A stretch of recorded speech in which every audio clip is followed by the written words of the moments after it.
Hello everyone, कैसे आप सभी लोग। आई थिंक आप लोग बहुत अच्छे होंगे और आपके नीट 2024 की तैयारियां बहुत जोरों शोरों से चल रही होंगी।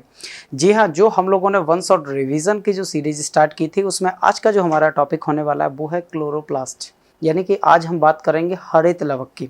तो सबसे पहले पहला पॉइंट आपको याद रखना है यहाँ से हरित लवक से कि बच्चे यहाँ पर ये पहला पॉइंट आता है कि सर ये कहाँ कहाँ पर प्रेजेंट होता है, उपस्थित प्लास्टिड, यानी एकदम वन लाइनर फैक्ट अपने को याद जरूर रखना है। तो ये प्लांट्स में भी उपस्थित होता है, बिल्कुल सही है बच्चे।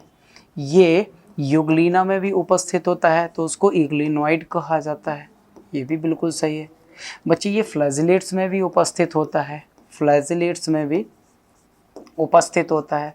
अच्छा, ये डायटम्स में भी उपस्थित होते हैं। तो कभी कभी ऐसा पूछा जाता है कि कहाँ कहाँ ये प्रेजेंट होते हैं, तो बच्चे आपको इन चारों चीज़ों को बहुत अच्छी तरीके से याद रखना है कि प्लांट में भी, यूग्लिना में भी, फ्लैजिलेट्स में और डायटम्स में कहाँ प्रेजेंट नहीं होता है, यानी एब्सेंट कहाँ पर होता है क्लोरोप्लास्ट। तो आपको बता देना है ये एब्सेंट होता है एनिमल सेल में। और हम लोग भी किसके अंतर्गत आते हैं, एनिमल के अंतर्गत ही आते हैं। तो एनिमल सेल में यानी हमारे अंदर प्लास्टिड नहीं होता। देखो प्लास्टिड कहाँ प्रेजेंट होता है, जो जो फोटोसिंथेसिस की प्रोसेस करते हैं उन सभी के अंदर क्या होता है आपको बता देना, प्लास्टिड होते हैं।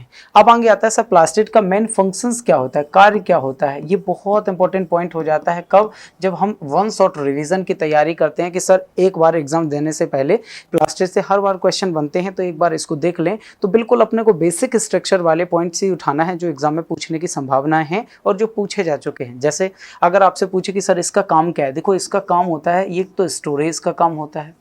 और बच्चे अगर मैं दूसरा पूछूं तो दूसरा इसका काम होता है सिंथेसिस का, यानी ये दो काम ही करेगा, एक तो किसी भी चीज़ को स्टोर करेगा और दूसरा सिंथेसाइज करेगा। सर किन किन चीज़ों को स्टोर करेगा, किन किन चीज़ों को सिंथेसाइज करेगा।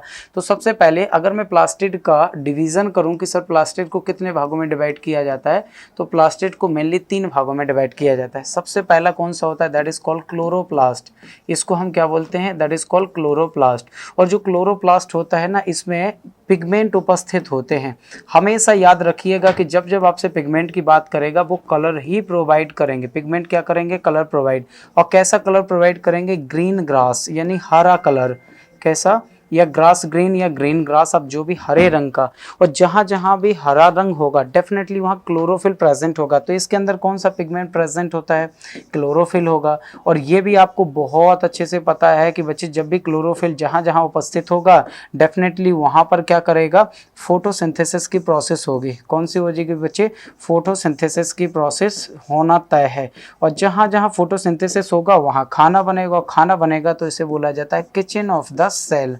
बहुत अच्छा पॉइंट है कि sir kitchen of the cell किसे कहा जाता है, तो किचन ऑफ द सेल भी आप बताओगे कि क्लोरोप्लास्ट को।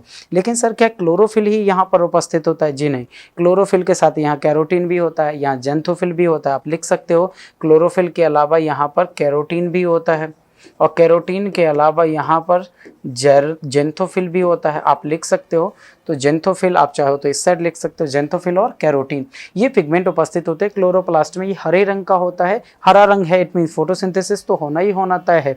और फोटोसिंथेसिस अगर हो रहा है तो डेफिनेटली बेचा इसको बोला जाता है किचन ऑफ द सेल। जहाँ जहाँ फोटोसिंथेसिस होता है तो वहाँ वहाँ खाना बनता है, और जहाँ जहाँ खाना बनता है उसे बोला जाता है क्या, फोटोसिंथेसिस ऑफ द, या फिर उसको बोला जाता है किचन ऑफ द सेल।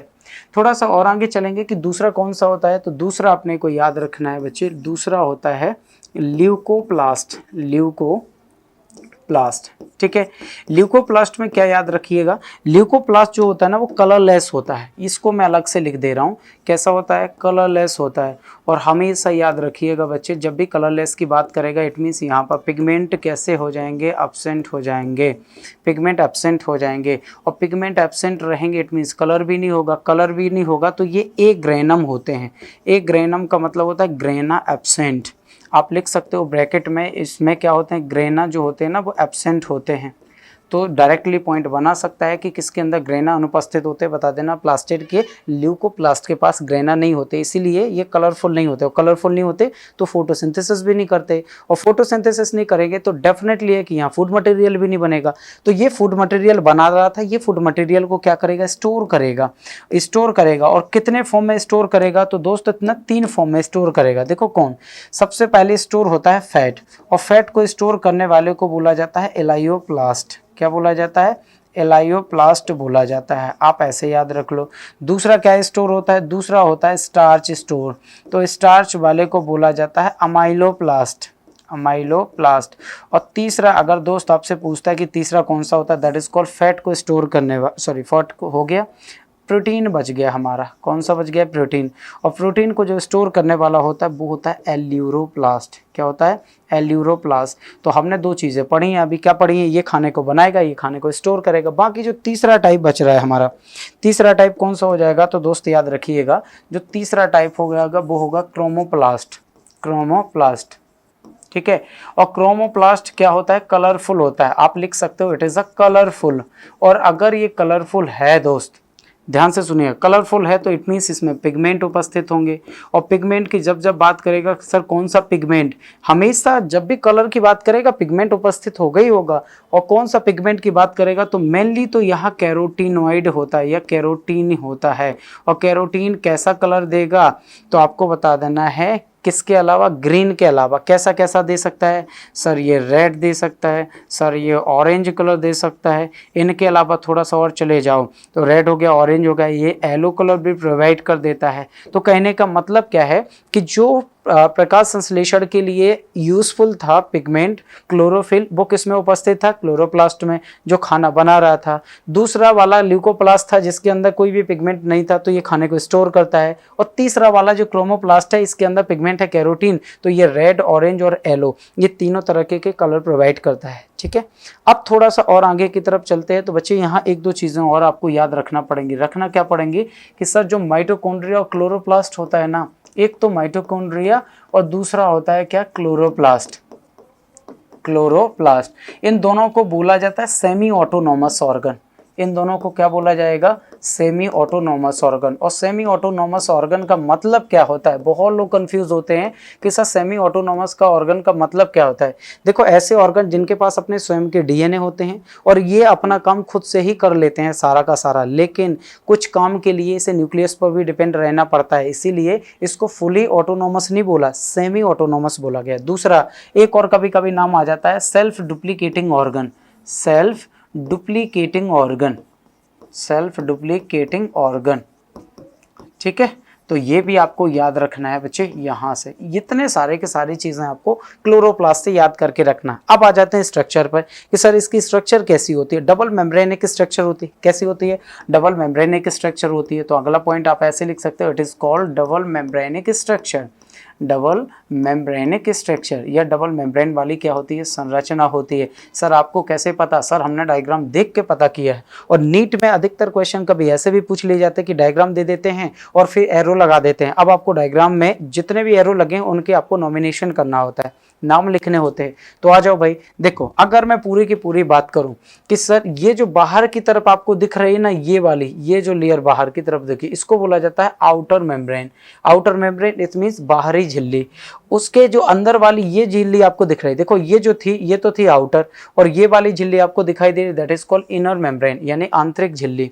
फिर आगे आता है कि सर ये आउटर मेम्ब्रेन और इनर मेम्ब्रेन, इन दोनों के बीच में ना कुछ जगह खाली पड़ी है, जैसे ये है, तो इस जगह को क्या बोला जाता है, इनर मेम्ब्रेन स्पेस। इसको क्या बोला जाता है, इनर मेम्ब्रेन स्पेस कहा जाता है। फिर सुनो, ये जो पूरा का पूरा आपको ये बॉक्स टाइप के दिखाई दे रहा है ना, एक बॉक्स हो गया, दो हो गया, तीन हो गया और चार हो गया। अगर ये बॉक्स का पर्टिकुलर में एक ऐसा टुकड़ा उठा लूं तो एक टुकड़े को क्या कहा जाता है दोस्त, इसको कहा जाता है थैलेकॉइड। और थैलेकॉइड होता है यूनिट ऑफ फोटोसिंथेसिस। क्या होता है, यूनिट ऑफ फोटोसिंथेसिस होता है। तो ये जरूर याद रखे रहिएगा। फिर अंदर वाला जो स्पेस होता है ना, स्पेस को क्या कहा जाता है, स्ट्रोमा कहा जाता है। अंदर वाले स्पेस को क्या कहा जाता है, स्ट्रोमा कहा जाता है। और ये जो सारे के सारे बॉक्स आपस में एक दूसरे के ऊपर रखे हुए हैं, एक टावर जैसा बना हुआ है, दूसरा टावर जैसा, तीसरा टावर जैसा, इनको आपस में ना कोई ऐसे जोड़ती है, एक दूसरे को जोड़ने वाले को, इसको बोला जाता है लैमिला। इसको क्या बोला जाता है, लैमिला। तो ये आपका कौन सा हो गया, लैमिला। अब दो तीन चीजें आपको फोटोसिंथेसिस से याद रखनी है। पहला फोटोसिंथेसिस से तो याद ही रखनी है कि भाई कौन सा कलर में फोटोसिंथेसिस सबसे ज्यादा होता है। तो दोस्त याद रखिएगा, रेड रेड कलर में फोटोसिंथेसिस सबसे ज़्यादा होता है। सबसे कम फोटोसिंथेसिस किस में होता है? तो सबसे कम अगर आपसे पूछता है तो बता दीजिए ग्रीन कलर में, क्योंकि प्लांट्स के पास ग्रीन कलर नहीं होता है। वो तो उसने रिफ्लेक्ट ही कर दिया, तभी तो हमको ग्रीन दिख रहा था। अगर मैं आपसे बोलूं कि इस बोर्ड के पास एक ग्रीन कलर है, बोला नहीं, इसने रिफ्लेक्ट कर दिया तो आपको ग्रीन दिख रहा है। तो आप बोल सकते हैं कि किस कलर में सबसे ज्यादा फोटोसिंथेसिस होता है? रेड कलर में। सबसे कम किस में होता है? आपको बता देना है कि ग्रीन कलर में।